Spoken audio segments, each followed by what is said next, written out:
is Heather Larkin. It's really an honor to be here with all of you today. I'm an associate professor in the School of Social Welfare, and I'm very happy to have the chance to introduce David Wallace to you next. You all have your agendas, hopefully, with your packets that you got when you came in this morning.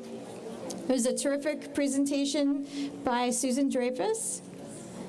Thank you all so much. I'm really happy to introduce David Wallace, who will be presenting Beyond ACE Research, Transforming Policy, Programming, and Practice. David Wallace is the clinical director at LaSalle School.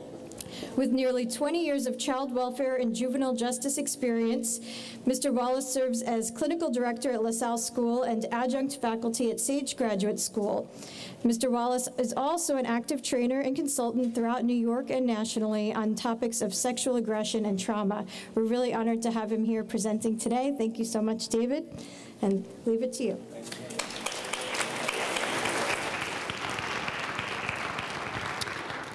I'll wander around a little bit, and we'll make the cameraman work for his money a little bit in tracking me around the stage. I'm really thankful and honored to be standing on the stage here in Page Hall. I'm a graduate of the MSW program here. Show of hands, MSWs from this program. Current students, anyone? Show of hands. Fantastic. Okay, great. To expand on my introduction a little bit, I mentioned I am a social worker. I am a clinician at heart, and most of what I talk about today will be from the perspective of treatment and clinical skills. And I will also attempt to weave together policy and program development. I found myself thrust into a role of administration and program development and management a couple of years ago, but I still cling to my clinical roots and my social work roots. And I think there's no better conversation related to social work core values than the discussion today around adverse childhood experiences. And so I'm thankful to be a part of this process, and thank you for your time this morning. My work started in the field about 20 years ago as a direct care worker and foster care worker. I was a case manager for St. Christopher Ottilie in their therapeutic foster care program in and around New York City and Long Island. I've also worked in day service programs at the University of Binghamton in their children's units, and was direct care staff at Parsons in Wasson Cottage. And so I've done my fair share of really challenging, stressful, and traumatic safety holds. I've been in very difficult positions, and did do my master's work here at the university and made it all the way down the street to LaSalle, where I've been for the last 8 or 9 years. Prior to that, I was at St. Anne Institute around the block from LaSalle, and worked with Dr. Richard Hamill in Forensic Mental Health Associates for about 8 or 9 years, and so I just can't seem to get out of the neighborhood. But it is great to be a part of the process today. Because I'm a clinician and do quite a bit of training and lecturing, I really would prefer dialogue, conversation. This is a pretty big group, and so I don't know how much I'll be able to accommodate of that. But if you do have questions, feel free to shoot up a hand. I'll do what I can to answer questions and respond to comments as we go. We've got some microphones down front, and just to make sure people can hear one another, I'll try to do that and accommodate that to the extent that I can, and we don't run too much over. I'm what stands between you and lunch, so I will do my best to be done at noon and get you to lunch, so you can keep your strength and stamina through what is sure to be a pretty action-packed and pretty ambitious agenda for today. Okay. Susan Dreyfus really set the stage nicely. As difficult and challenging and frightening as it is to follow her as a speaker, I'll do my best and try to keep up with her pace. But she talked about motivational interviewing. And in keeping with that, I'd like to ask just a couple of people quickly, what is it that you would like to get at the end of our 90 minutes today? What is going to make this valuable and feel like this was a good use of your time? You're all spending a day out of the office, away from home, away from children, families, whatever it is your primary responsibilities are, and I want to honor that time that you've dedicated to this process, and I just want to see a couple of people. What is it you're hoping to get by noon today, and how could I be helpful in that time? Anyone want to share? Don't make me come down there with the microphone. Yes, right here. Something you can use every day in the field. Okay, so if we accomplish that, you'll have walked out of here by noon with lunch and something tangible. Yes. Anything else? Yes. Something that'll help me help my clients better their lives. Okay, something to improve the capacity that your clients have to be successful. Is that a fair reframe? Okay. Anyone else? Yes. Some strategies for transforming organizational culture around trauma and ACE. Okay, so strategies to help move, shift, transform organizational culture and be more ACE-informed as an agency, not just as an individual practitioner. Okay, fantastic. Anyone else? Yes. Some good examples about how ACE research has really impacted policy. Okay. So some good examples about how ACEs has impacted policy. I'll try to get to that a little bit this morning, but I think we'll really hear more from the panel later this afternoon specific to policy, but I will talk a little bit about that, and at least I'll leave you some questions and food for thought as you're working through your lunches. I'll give you some stuff to be thinking about and bringing back, and we'll see what we can accomplish in the first half of the day. Anything else that people are hoping to get in the next 90 minutes? Yes, right in front. There was mention of people viewing their future selves. So people transition and be able to see that. So if I understand the question, can ACEs help people transition and have a better sense and view of themselves, successful, be more future-oriented? Okay. I think we'll get there too. Okay. All right. Yes, right here. How ACEs can inform educational programs. Excellent question, excellent point. What I do hope to accomplish in the next 90 minutes and throughout the rest of the afternoon as you're hearing panelists and other speakers, I would encourage people, as much as I continue to say I'm a social worker, I'm a clinician, I would be thinking about how this really does apply to you. And I would say absolutely it applies to educators, it applies to law enforcement, it applies to probation, police officers, family court judges. It applies to policymakers, government, all of that. And I really think that this creates a nice platform and a common language for us to all be thinking about the goals that we share between our different disciplines. And I think we'll get back there. Okay. All right. That's a pretty good sense of where you're at. Just quick show of hands. How many people have never heard of ACEs other than this morning, and you're really here for a 101 introduction to ACEs and some of the science and definitions? Okay, I see a few hands. How many people feel like they've got a moderate sense of ACEs and what it might be all about? Okay, a better number of you. How many feel like they're experts and I can hand you the microphone and you can take over? Okay, would you come up and take over my lecture? Okay, so let's see. I am going to try to baseline sense of safety and security is not what you and I are experiencing. That we know when children are exposed to violence again and again and again in their homes, that the levels of cortisol and adrenaline in their bodies are at a significantly higher rate and stay there over a longer period of time. And so what may look like baseline for them, they still have a little bit more adrenaline, a little bit more cortisol in the systems than you and I do, which means they're always just ready to tip over that line. It always feels like at any moment they could go into fight or flight. Right? Do we see that as aggressive? Someone with a hair trigger? Someone who's just walking around with a chip on their shoulder? And so can this help reframe how we view our clients and how we describe their behavior and think about it more analytically and from an ACE-informed perspective? Okay. We know that pessimism and distorted sense of self-appraisal and foreshortened sense of future. How many children have you worked with and you ask them what they'd like to do after they graduate from high school and then they just look at you blankly? Many of you are nodding. You've had that conversation. How many of you are working with adults and you ask them what they'd like to see themselves doing 5 years from now, 10 years from now? They're just going day by day. It's hard to think out in the future. Future orientation is abstract. That requires frontal lobe functioning, executive functioning.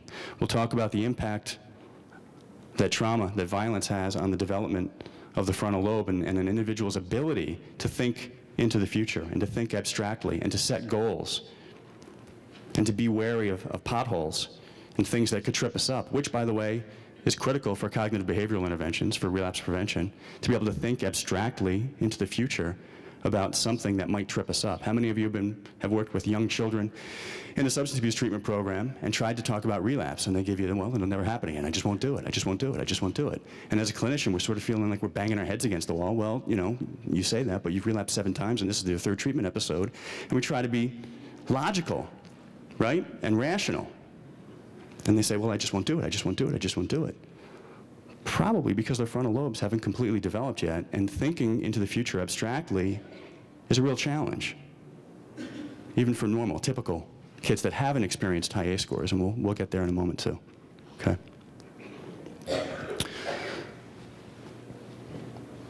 You've got here an image of a developing brain. This is a, over time, top left is what a 5-year-old's brain might look like versus bottom right, a 20-something-year-old. We know that brains don't fully mature. The frontal lobe, in particular, doesn't fully mature until well into our 20s. Looking at these scans, the blue-purple areas are mature, rich, well-developed, fully formed connections. Taking a look at that 5-year-old brain, you don't see a whole lot of blue. You don't see a whole lot of purple. It's an immature brain. The frontal lobe is right in the front there, right behind our forehead, right behind our eyebrows. Again, that's consequential thinking, executive functioning, logic, rational thought. It's also the only part of the brain that can keep the amygdala in check. You'll hear Mary Seiss this afternoon spend a lot of time talking about the amygdala and the function that plays in our brains for survival. The frontal lobe is also important to keep that in check, but it's not fully online until well into our 20s. This, by the way, is normal development, typical, healthy development. The youth that we serve in child welfare, juvenile justice, their brains, we know, the development slows down, is impacted negatively by exposure to violence and traumatic events in childhood. We know that a child who, while chronologically might be 10, 12 years old, falling kind of midway on that line, chronologically, they're 12. Developmentally, and from a brain maturation standpoint, they're probably further up and to the left. And so you've got a chronological 12-year-old with the brain development of a 10, an 8, a 7, a 6, a 5-year-old. Have any of you experienced that? Yeah. You've got a child maybe who's 16 years old and is tantruming like a 5-year-old. And so there's something developmentally out of sync with that. And if we start thinking about ACEs and start thinking about traumatic exposure, that may not necessarily be diagnosed as PTSD, and I'll get there in a moment, but if we just talk about chronic exposure to abuse and neglect that we can capture by thinking and talking about ACEs, it begins to help us think about where that child might be developmentally versus chronologically. And how then does that inform our treatment interventions, the skills that we would like to see that child build? What does that mean for treatment planning, for program development, for community partnerships, thinking about policy and what we want funded? Can it be more ACE-informed, trauma-informed, development-informed, or brain-based? And this is where a lot of the research and a lot of the science is going, that it's not just enough to be developmentally sensitive when you're treating children and adults, but you've got to be brain-based and really understand the neuroscience and the development. It's a little bit hard for me to say. I am a social worker, after all, and I feel like I'm masquerading as a neuroscientist when I talk about this stuff. But if you can get over that initial fear of, oh my God, we have to talk about the amygdala and the hippocampus and the frontal, the frontal lobe, and if we can get past that and really just talk about what does this mean for us functionally, it starts to come a little naturally. And that, by the way, is one of the strengths of the brain. The more we talk, the more we think, the more we do something, those connections grow stronger, the myelinization happens, it becomes more automatic. And I got to tell you, talking about, rattling off stuff about the frontal lobe and executive functioning and the cerebral cortex, these days is a lot easier than it was when I started a couple of years ago. So I would encourage you not to be scared of this stuff. There's lots of stuff out there that makes this very accessible, and it impacts everything that we do and everything we need to be thinking about it. And to be successful with these children, with these families, we have to be brain-based in our interventions, brain-based in our programs, brain-based in our policies, and brain-based in our expectations. And we can start looking at interventions that actually help to mature or push brain development along. And there's good research out there to indicate that it is possible. That just because a child may come in chronologically 16 with the brain of a much younger child, developmentally speaking, we know that good, consistent exposure to protective factors, skill building, safe, nurturing environments, we know that they can heal and they can mature and they can catch up. That's the good news. And Mary Seiss will talk to you about that a little bit more in the afternoon. Any questions so far? How we doing? Coming together for people? Yeah? Okay. All right. I put the information from CDC, Kaiser Permanente, up there. And that's, keep in mind that that was a population of adults with insurance getting their medical needs met for the most part. And that was a retrospective look at ACEs and relating that to chronic and lifelong health problems. The NSCAW study was a little bit different.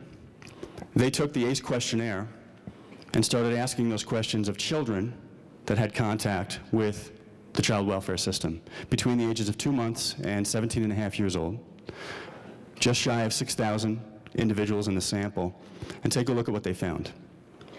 The most meaningful thing to me on here is looking at ACEs, the original CDC and Kaiser Permanente study in blue, and the NSCAW study in red.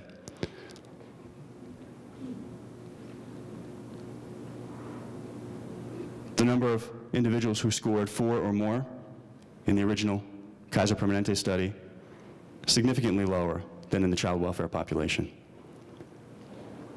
In other words, kids coming into the system and hitting child protective, foster care, kinship, out-of-home placement have significantly higher ACE scores than the general population, which probably isn't all that surprising to those of you who've been in the field. My colleague Dean McManus and I presented a similar workshop to this recently at a large national conference. And there was an individual in the audience that asked us a question about this point in the presentation and said, well, isn't this just new wine, or old wine rather, in a new bottle? I think on some level it is. That in many ways, this information, this data, this emerging science is validating the experience of clinicians, of social workers, of child protective workers, folks in family court, juvenile probation. All of us have had this experience that our kids, our families, just seem tougher, more damaged, more complicated. They just can't seem to make the decisions necessary to get out of their own ways and do the things that they would like to do. And I think this is validating, in a way, that this really says that our collective, subjective experience of these kids and families is right on, and suggests that the wisdom of social welfare, that your emotional health is connected to your physical health, that your childhood stability is connected to your adult productivity and ability. All of that, I think, has been intuitive for us for decades and decades.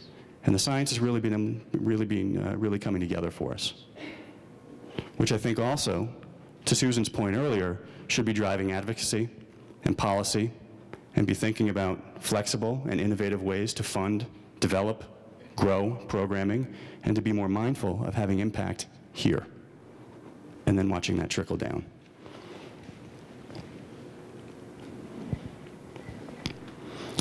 You heard from Susan, you'll hear from me. A lot of things will echo throughout the day, which, seems about right. We're talking about trauma, and trauma echoes, right? So you'll have flashbacks all day. You'll hear things again and again and again, right? The good news is you'll remember it if you hear it about 150 times today, right? We know that repeated exposure to violence and trauma has a lasting and enduring impact on the brain. It changes the chemistry and the structure. The architecture of the brain is modified by its environment, for better or for worse. We know that the brain is designed to respond to the environment and to be modified to create success, to encourage survival. And so if a child is growing up in a violent or traumatic or adverse environment, the brain will respond for survival. and keep that child primed for action, for safety, for survival. And so a child in a violent or abusive or neglectful household will always have that slightly elevated level of cortisol and adrenaline, and they'll be ready to go. A moment's notice, they're ready to go, ready to keep themselves safe, ready to do what they need to do to protect themselves. Anyone familiar with the movie Antoine Fisher? Yes? It's a great training tool. If you haven't seen it, go see it. Denzel Washington plays a terrific psychiatrist. He's got some good clinical skills, for the most part. Antoine Fisher is the true story of a young man who was raised in the foster care system, inner city. I can't recall if it was Chicago, Detroit. But the true memoir of a young man who grew up in the foster care system and who was abused, tortured, quite honestly, by his foster mother. He runs away from her at some point, ends up in the Navy. And because of the abuse, the neglect, and the maltreatment that he experienced, he's always ready to keep himself safe. There was one scene in the movie where Denzel Washington is trying to terminate the therapeutic relationship with Antoine for being successful. They talked about stuff, they processed, they learned, he matured, he grew, and he was able to assess and determine that Antoine was safe and fit to be in the Navy. And I didn't tell you, by the way, but Antoine had this habit of when commanding officers got in his face and got demanding and aggressive and assertive, which I understand commanding officers do in the military, he had a habit of punching them out, which is frowned upon in the Navy and other parts of the military. But that was a protective survival response for Antoine. He grew up in a household where he was physically, sexually abused, neglected, and harmed in horrific ways. And so he had to fight to survive. He had to fight to protect himself. And so that adaptive response that kept him safe in that environment went with him when he ran away from home and joined the Navy. And the same things that triggered him at home, turns out, triggered him in the Navy. And so when someone got in his face and yelled and screamed and set a limit and demanded that he do something, got really aggressive with him, he responded automatically and responded aggressively and knocked out senior officers. I think that's a nice parallel for what we experience in child welfare, juvenile justice, working with families, working with youth. They've got a set of skills that have kept them alive long enough to get into your offices, long enough to walk in the front door of your facility, long enough to walk into your courtroom, long enough to walk into your probation department. And we're asking them to stop doing whatever it is that they've been doing that has kept them safe. And so when you want to talk about culture and an invitational approach and to reduce that adversarial connection or relationship that we've got with our clients, that's what I'm talking about. Think about what a client, what a family experiences when they walk in the front door of your facility. Is it warm? Is it welcoming? Is it shaming? Is it embarrassing? Think about the questions that you ask them when you first meet them. How you introduce yourself. When a child comes into residential care, what's the first thing we show them? The rules? Or do we introduce them to peers? Do we get them something to eat? Do we make sure they've got enough clothes? Do we take care of their basic needs first, or do we tell them what we want and expect first? When a child walks into your courtroom, whether you're an attorney or a judge, what questions are we asking first? About compliance? Probation? We've got conditions, right? Probation expects that people do what they need to do. That's their role, their law enforcement. But how do we have those conversations in a collaborative or cooperative, invitational manner? And so when Susan talks about motivational interviewing, I think that's a set of skills that would serve us all well. Collaborative problem solving, set of skills that would serve us all well. And it's about how do we, as two different people, what goals do we have in common? What can we do together? And how can my role as a probation officer, or family court judge, or clinician, or direct care staff help support you in doing whatever it is you'd like to do? Is there a question or just stretching? Stretching. Nobody move, I will jump on you. Okay. Any questions at this point? Okay. So we know that significant changes happen in the brain as a result of exposure to trauma, abuse, neglect. The work of Dr. Bruce Perry is pretty impressive and pretty frightening. Anyone familiar with his work? Many of you? You can Google his name. He's got connections to the Center for the Developing Child, and he's been doing some really interesting stuff with MRI scans of children who are neglected and abused, and comparing them to controls of children who have lived relatively safe and healthy childhoods. And I don't have it in here, and I apologize for that, but there is a frightening slide that he often trains and uses, and that I've seen in a number of workshops, comparing a normal 3-year-old brain MRI scan to the brain scan of a 3-year-old who has been severely neglected, and it's about 2/3 smaller.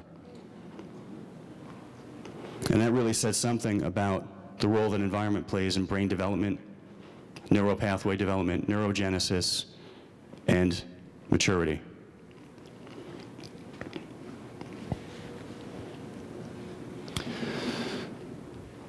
The work of Bessel van der Kolk is familiar to lots of us who are clinicians. He was a really impressive and important figure in our modern understanding of PTSD. If you think about the history and the background of our understanding of trauma, it really did start in combat situations, that we went from notions of shell shock to combat fatigue to a more modern understanding of PTSD, and Bessel van der Kolk's work was really with returning Vietnam veterans at the VA Center in Boston. And he really helped us understand that vets returning back from combat were being triggered by events in the moment, but being thrown back to experiences where their life was in danger in Vietnam, overseas. And we see that again and again and again with our soldiers coming back from combat. But we also see it in children, and we also see it in adults here. You don't have to go to Afghanistan or Vietnam or the South Pacific to experience the levels of stress and life-threatening exposure that soldiers have had. But van der Kolk's work was important because he helped us recognize very, very early that if you looked at the brains of individuals who had experienced trauma and were experiencing PTSD as we understand it now, that if they were triggered and their brains kicked into that fight or flight, he helped us understand that blood flow, oxygen, glucose, moves away from the language areas of the brain, Broca's area, moves away from the executive functioning of the brain, frontal lobe, which means talking doesn't have so much of an impact. It means that my role, my skills, my training as a cognitive behavioral therapist, working with someone who's experiencing acute traumatic arousal or hypoarousal, probably going to be ineffective. That the skills that we give our direct care staff and case managers, probation officers, law enforcement, to talk to someone and to talk them down,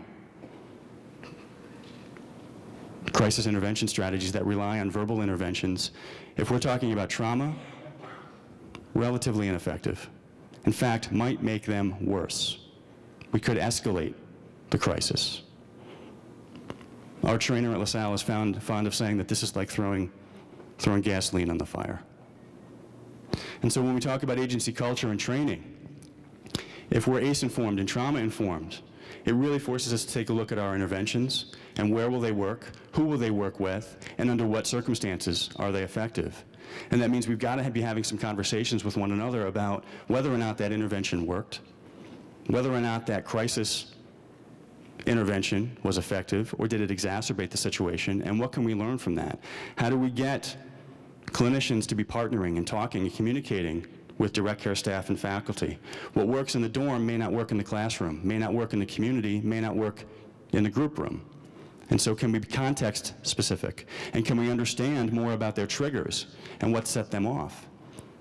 And can we help to modify or manage the environment within a residential setting that's a little bit easier, in an outpatient community-based setting that's much, much harder?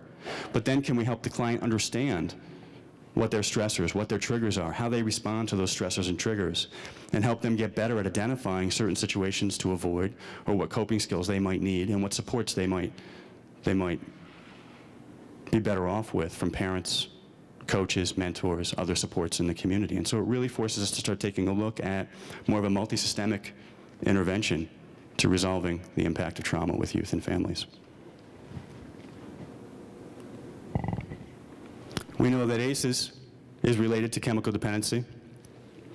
I mentioned already that a higher ACE score, 4 or more, puts someone at greater risk of smoking, substance use disorders. We know that individuals with higher ACE scores start drinking, start drugging earlier. Anyone want to take a stab as to why that might be? Anyone? Self-medication. Right, exactly. Could someone who has experienced a great deal of adverse childhood experiences, a great deal of trauma, if they're walking away with that sense of despair, fear, apathy, desensitization, might they be self-medicating some of those symptoms with substances? Absolutely. And I think we all see that in our youth and in the families that we work with. The relationship between ACEs and delinquency. How many of you are with juvenile justice, some capacity? Okay. About a quarter of you, looks like. All right. Think for a moment about the kinds of stuff that's getting an individual, gets a child into the family court system, into the probation system, PINs, JD adjudications, those sorts of things. And I don't want to minimize those behaviors. They're engaging in some harmful acts. They're hurting people, they're hurting themselves, they're damaging property. So I don't want to whitewash and I don't want to minimize that in any way. But can we start thinking about what's behind those behaviors? If we think about those behaviors as an externalized symptom of the distress that they are feeling, having been exposed to a great number of ACEs, it starts to change how we think about delinquency. It starts to change how we think about a PINS youth who won't go to school no matter the intervention, no matter how many times they've been on PINs, no matter how many times they've met with their probation officer, no matter how many violations they may have racked up, that doesn't seem to be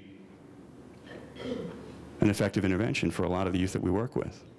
We've already said that under the best of circumstances, youth, their frontal lobes aren't fully developed. Consequential thinking isn't really online to the extent that it is for all of us.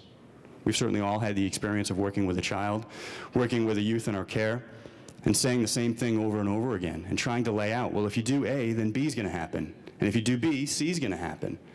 And that's logical, that's rational, it makes sense to us because our frontal lobes are fully developed. We can think that way. We're good at consequential thinking. Kids in general are not, and kids with ACEs are even less so.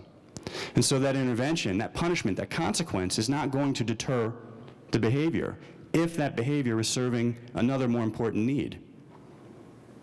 Because if the truancy is related to doing something, drug use, hanging out with delinquent peers, that is in some way self-medicating that sense of despair and distress associated with the trauma, additional consequences are not and never going to beat the benefit of whatever it is they're doing. And so we've got to be asking ourselves, what's going on? What is that behavior? What's driving that behavior? And can we start looking past the delinquency and start looking for that underlying cause or motivator? And start asking ourselves, what is this behavior telling us? What is the child trying to communicate with that behavior? And that drives our intervention. That drives our strategy and our treatment planning and the community partnerships. That probation, and I see many of you from Albany County Probation over here, as strong and as valuable a team as you are, I also know that you happen to recognize that partnering with community providers and residential providers is important. That probation can't work in a vacuum, and neither can treatment providers. I got to tell you, it helps having some leverage, and you push the client to me, and we'll work together. And those are the kind of partnerships and relationships that I think we need to enhance and develop, and be thinking mindfully about how do we do that with ACEs as a common language, and treatment, and outcomes. What are we really trying to accomplish here? Okay?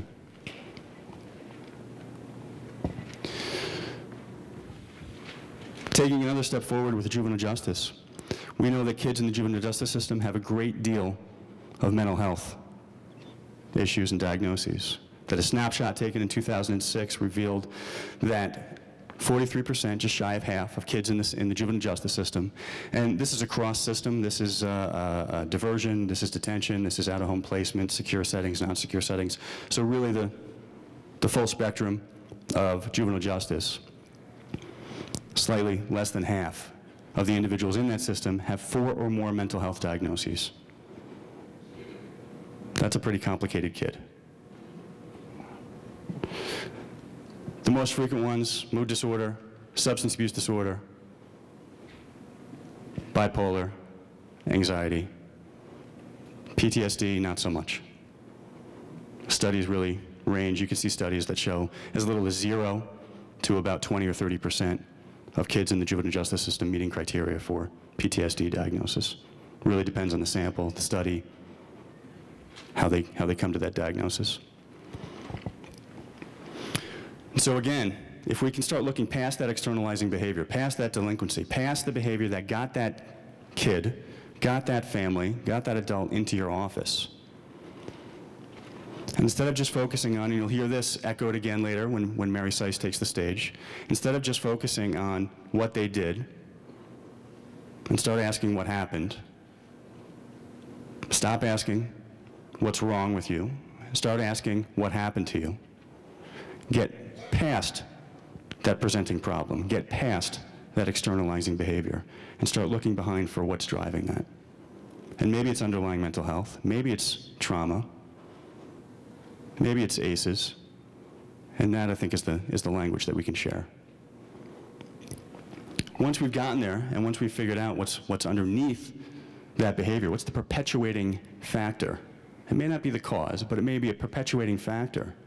We've got a responsibility collectively to have some impact, to build some skills and to shore that individual up. And we get there through treating the mental health and psychiatric disorders, psychotherapy, pharmacology, combination. By taking a look at their behaviors, doing some behavioral modification, teaching them skills, taking a look at family dysfunction. Kids don't live in a vacuum. They don't live independent of their families, even if they're in foster care, even if they're in residential care. They're still connected to their families, and oftentimes they go back. More often than not, they go back. We want them to go back. So that means we've got to be working with families before, during, after placement. Community interventions have to support families. When we think about policy and program development, outpatient mental health clinics can serve children. Can they treat parents in the same clinic? Many can't. Is that an effective strategy? Wouldn't we prefer to treat the family in the same place? And certainly we can partner with a great adult mental health clinic across town, but we all know the challenges associated with that. Communication, time, collaboration. It fragments the service delivery. And so wouldn't we prefer to treat a child and the adult caregiver in the same clinic, to think about their family treatment needs as being one and the same as their respective individual treatment needs? And that's true for substance abuse, and that's true for mental health. And so I think we've got a nice capacity for that built in already in the child welfare system, that if we're talking about prevention cases, we identify the family as the client. And we can put services in for the children and for the siblings, regardless of who the identified patient is. That same model, that same way of thinking does not exist under OASIS and OMH licensure. So can we shift? Can we think about how to move systems and to maybe erase some of those regulatory lines that keep us in boxes, keep us in silos, keep us compartmentalized, and start thinking about how we grow and flex and move and push those boundaries out a little bit. Educational deficits. We know there's a strong link between reading, achievement, and risk for delinquency. There's also a strong link between poverty and reading ability. In other words, the more impoverished you are, the greater likelihood that you'll have higher ACE scores. The less likely you'll have a parent who reads to you and primes your brain for the ability to read. Reading is kind of an interesting process. It requires left-right hemisphere communication, which happens over the corpus callosum. Girls, by the way, have about 20% larger corpus callosum than boys. Sorry, guys. They beat us again. They develop faster. The left-right hemisphere connects and communicates much more quickly, much more efficiently, and much earlier in female development than in males. And even that development slows down in individuals who have high ACE scores and high exposure to poverty, trauma, abuse, neglect. And so if we roll this backwards, if we know that delinquency is related to reading achievement, reading level is related to brain maturation, and brain maturation hinges on exposure to safe, nurturing environments that are not abusive or neglectful, we really begin to see how important early intervention is on a neurological level. It's always felt right, again, in social welfare. It's always felt right in child welfare. We've always understood this collectively and anecdotally. The science is validating us. We were in the right place. And we've got the skill set as a sector to be able to do this well, if we can start partnering in a more meaningful, consistent, collaborative way.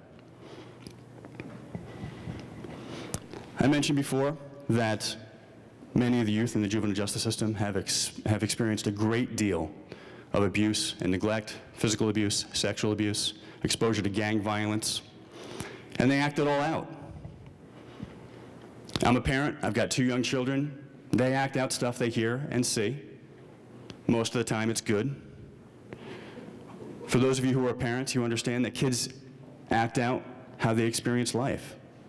They learn, they develop, they grow, they practice being an adult through play. Children who grow up in violent, neglectful households, what does their play look like? It looks violent and abusive. So we know that children act out the experiences that they are exposed to. And we know that kids with high ACE scores act out quite a bit. They get themselves in trouble. They get identified pretty early by the juvenile justice system. They're those kids that are getting early PINs, petitions. They're catching early JD charges. They're hitting the system early and young. And yet many of the kids that we serve don't meet criteria or haven't met criteria for PTSD. There's a couple reasons for that, I think.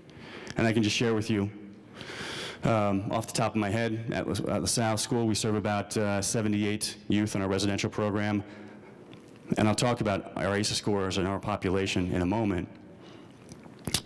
But I would say less than a dozen, off the top of my head, carry a formal diagnosis of PTSD out of 78, despite the ACE scores I'm about to show you. It often presents differently. PTSD, that is, presents differently in children. And I'm glad that in the new DSM-5 came out recently, the psychiatric community is beginning to shift, is beginning to look at psychiatric illness and treatment and recovery as being related to development. The whole book has changed. It moves through development in terms of its structure. In other words, childhood disorders are at the front of the book, adult disorders are at the back, and you move through the lifespan as you go from chapter 1 to chapter whatever it goes to.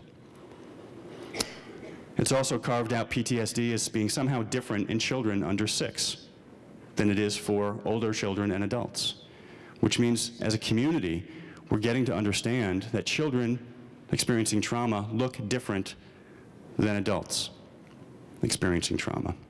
And so it may not present in the way that we've been trained as clinicians, and it's important that we're paying attention to the emerging science, the emerging research around trauma and how that manifests in children. We also often misdiagnose it. There's a really interesting study that was published in 2000. It looked at the relationship or the overlap between PTSD and attention hyperactivity disorder in children who have been sexually abused. It's a 1-for-1 overlap, meaning for clinicians, good luck differentiating between ADHD and PTSD.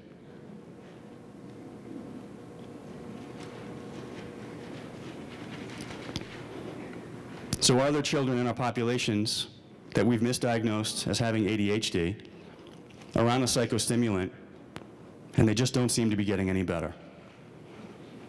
They're not responding to medication. Give them more medication. Give them different medication. Could it be that we've misdiagnosed them? That we've mistaken their hyperactivity as hyperarousal or hypervigilance? That we've mistaken their impulsivity for hyperarousal, hypervigilance, flight or fight? That we've mistaken that restlessness as that hypoarousal, that they're sort of chronically always ready to go. Always ready to go. At LaSalle, we've been paying attention to ACEs for a couple of years. We've clearly, through the structure of today, we've got a strong collaborative relationship with the university. I'm thankful for that because it gives us access to lots of PhDs and lots of graduate students who don't mind combing through tons of data, and if they do, they keep it to themselves because they want their PhDs. So they're able to look at data and turn it around for us in a way that we probably wouldn't be able to do on our own. We've been tracking ACE scores for our individuals in our residential, day service, outpatient, detention alternative programs for about 1.5 years, 2 years. This is the data that's starting to come out for us. About 40% of our population, ages 12 to 21, across the range of services that we provide, 40% of our youth have answered yes to 5 or more questions on the ACE questionnaire. Children as young as 12 are answering yes to 5 or more questions on the ACE questionnaire. And we have youth in our care that have answered yes to 8, to 9, to 10. They've gotten a perfect score of 10. Perfectly awful. And when I introduced ACEs to you as a questionnaire, as a concept, Kaiser Permanente, the CDC, were asking adults about exposure to adverse childhood experiences prior to the age of 18. We've got children as young as 12 answering yes to 5 or more questions. Now, if we do our jobs right, as a community, as a system, they won't get any more yeses. These are static numbers. We can't take them away. I can't erase those. I can't take a child who's answered yes to 5 today and hope that next week, next month, next year, they'll only say yes to 4 or 3. Static. But can we as providers or as a system and community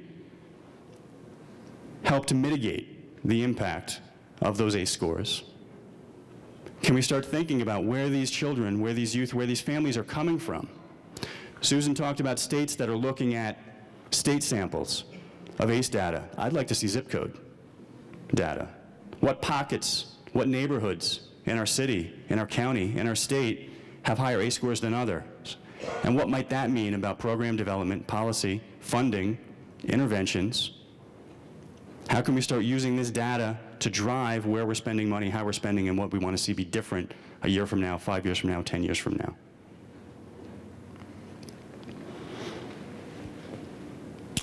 We're also beginning to break down our ACE scores between subpopulations. LaSalle School happens to have a very well-developed treatment program specifically for sexually aggressive youth. These are kids who have been adjudicated of engaging in some type of sexually harmful behavior. Historically, about 80 to 90% of them have also been victims of sexual abuse prior to their sexual acting out, prior to being adjudicated. We've looked at their scores. We've typically referred to that program as a juvenile sexual victim and offender program, victim and offender, because we've always seen the relationship between sexual abuse and sexually harmful behavior. The number jumps.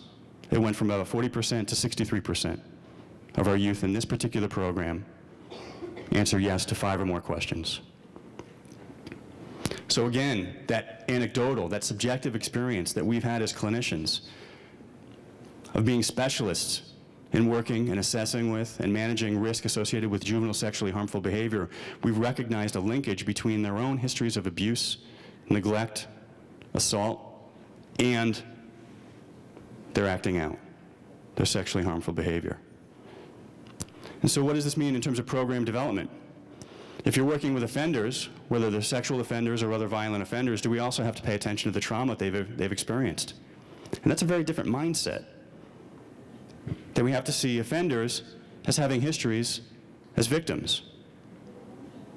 And then if we're not mindful of that as treatment providers, or as law enforcement, probation, parole, folks who are developing policy, folks who are developing programs, if we're not treating the victimization, treating the trauma, we're probably just putting a Band-Aid on the aggression and the acting out. I mentioned NERI and MASOC earlier. A lot of good research coming out of the New England Adolescent Research Institute.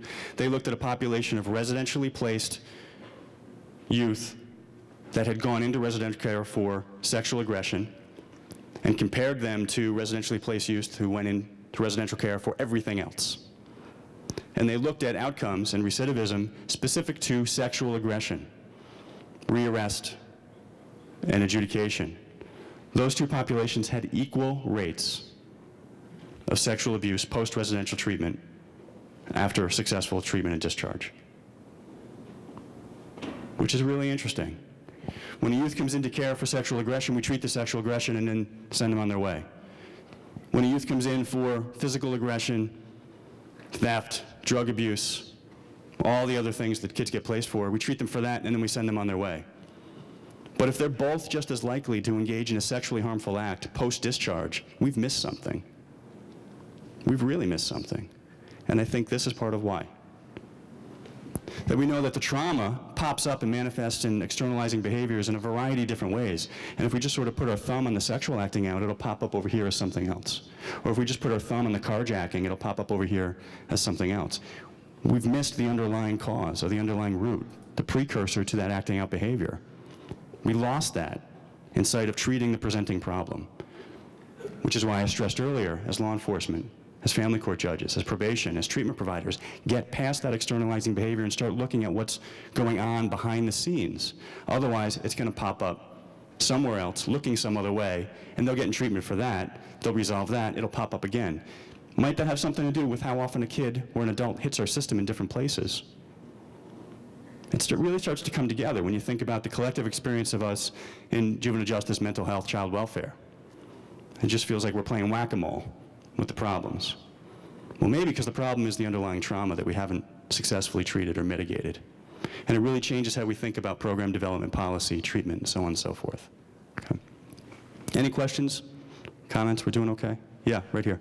If you look at the research for adult sex offenders, there doesn't seem to be any correlation between the trauma and recidivism, the research shows.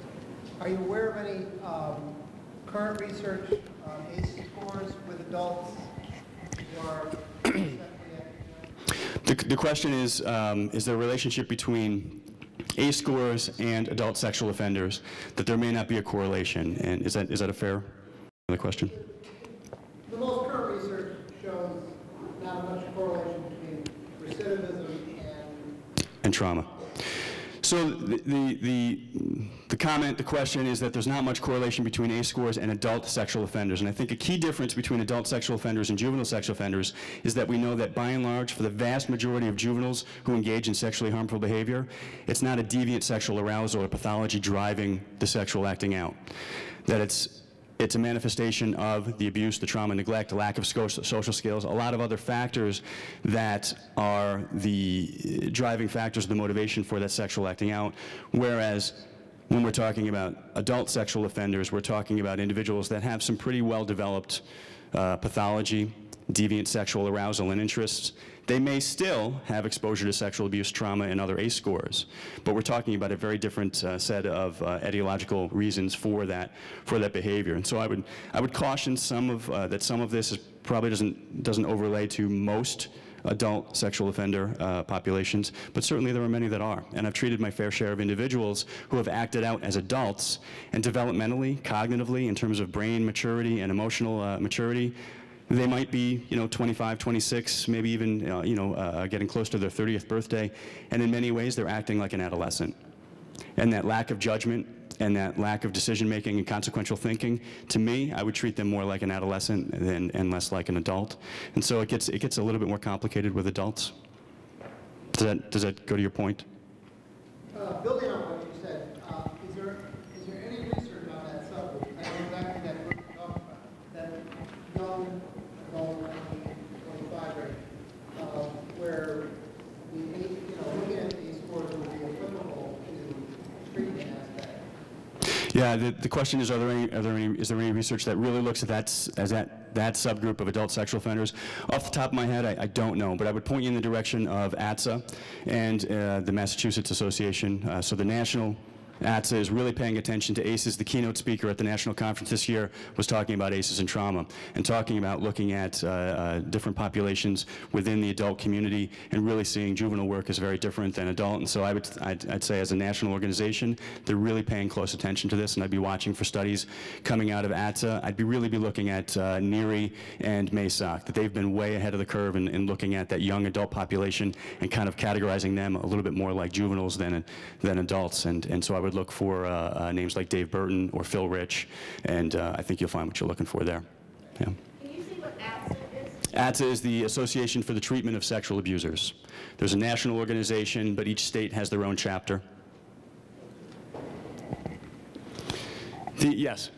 Did you do this with your adult dependency population?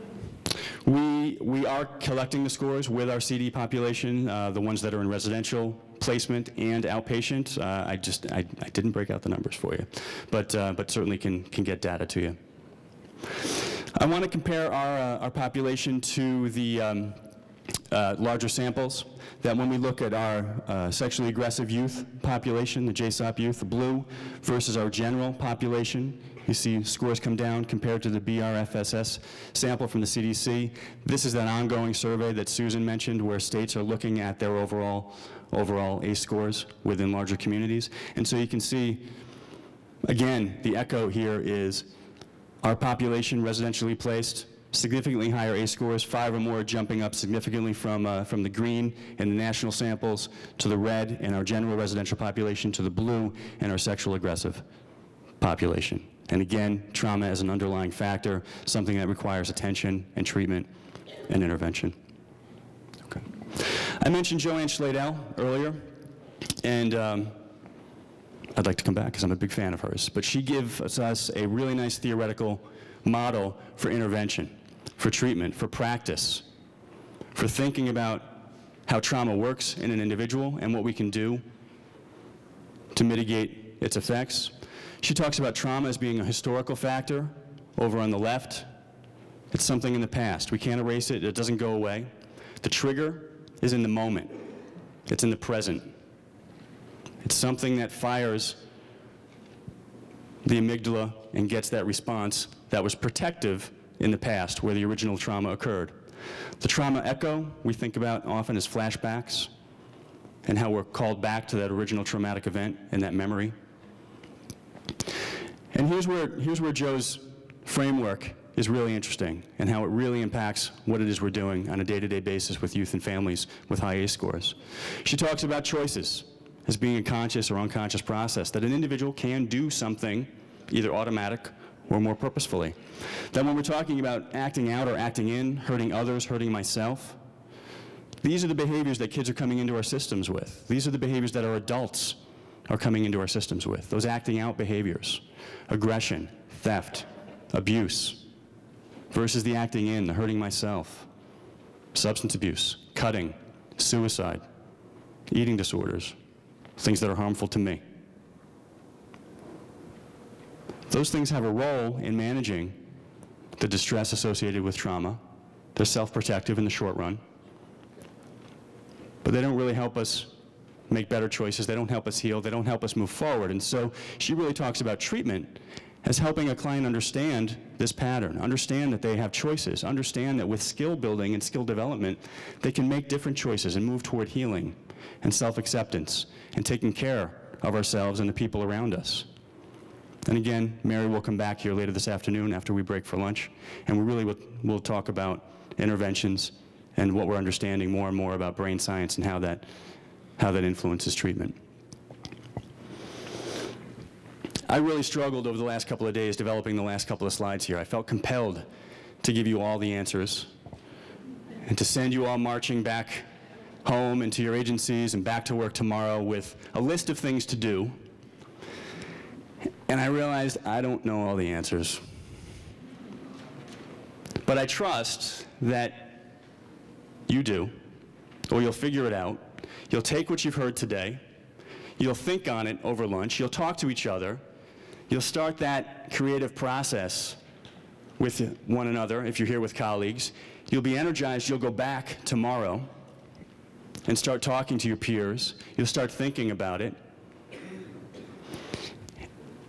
And I guess I'd like you to be thinking about what you could be doing differently in your home agencies tomorrow. What could you be doing differently to advocate for policy shift, for different funding, to be thinking about brain-based interventions. Again, what does a client experience when they first come into your organization?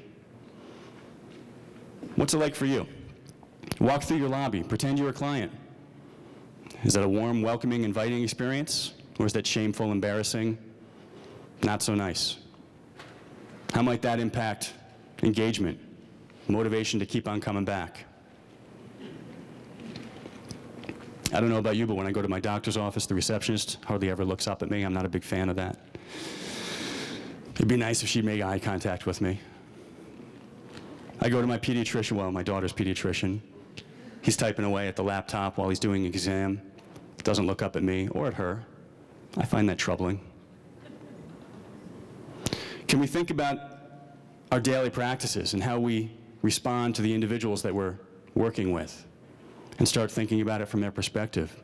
Can we start thinking about how our environments are set up, how our classrooms are set up, how our dormitories are set up, how our lobbies are set up? Are they stimulating environments that encourage people to think and to be challenged? Are they colorful?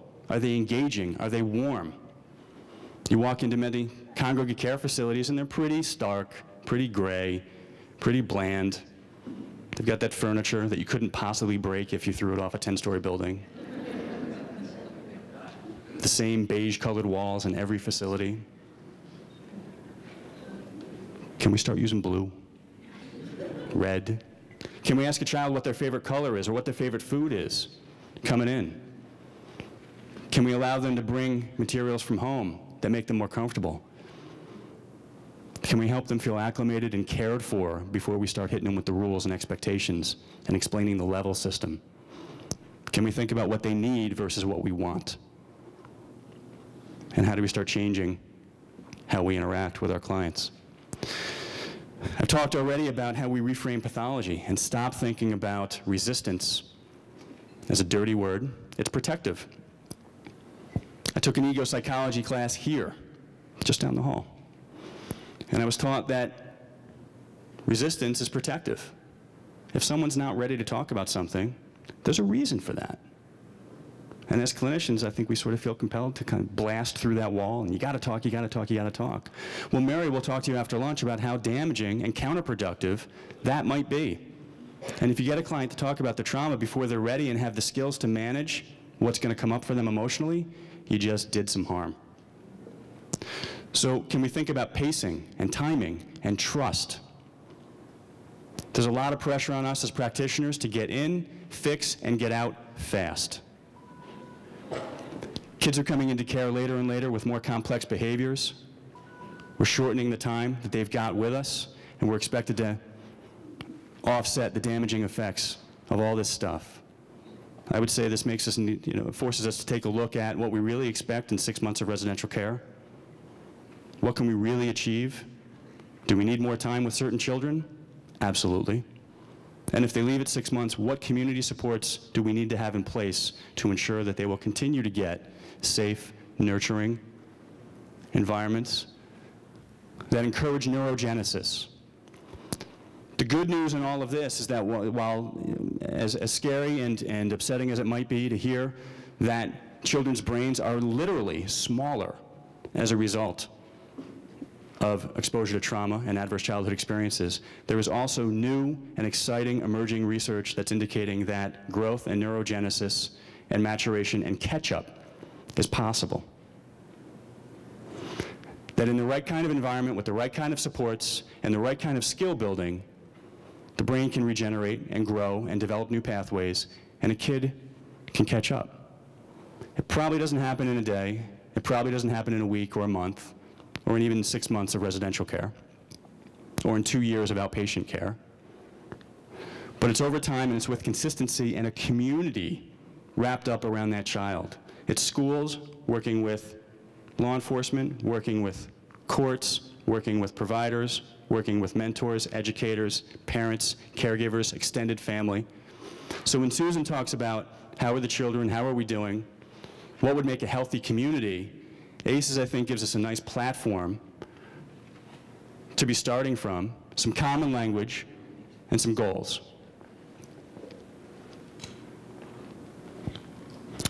And I also want to close thinking about, again, I started with CDC, that this is a public health issue. A public health issue requires a public health response. It's not just the mental health system, it's not just the child welfare system, it's not just the medical health system. That those collaborations and partnerships and cross-funding and cross-training and cross-support will be required to move forward and into the future. Thank you so much.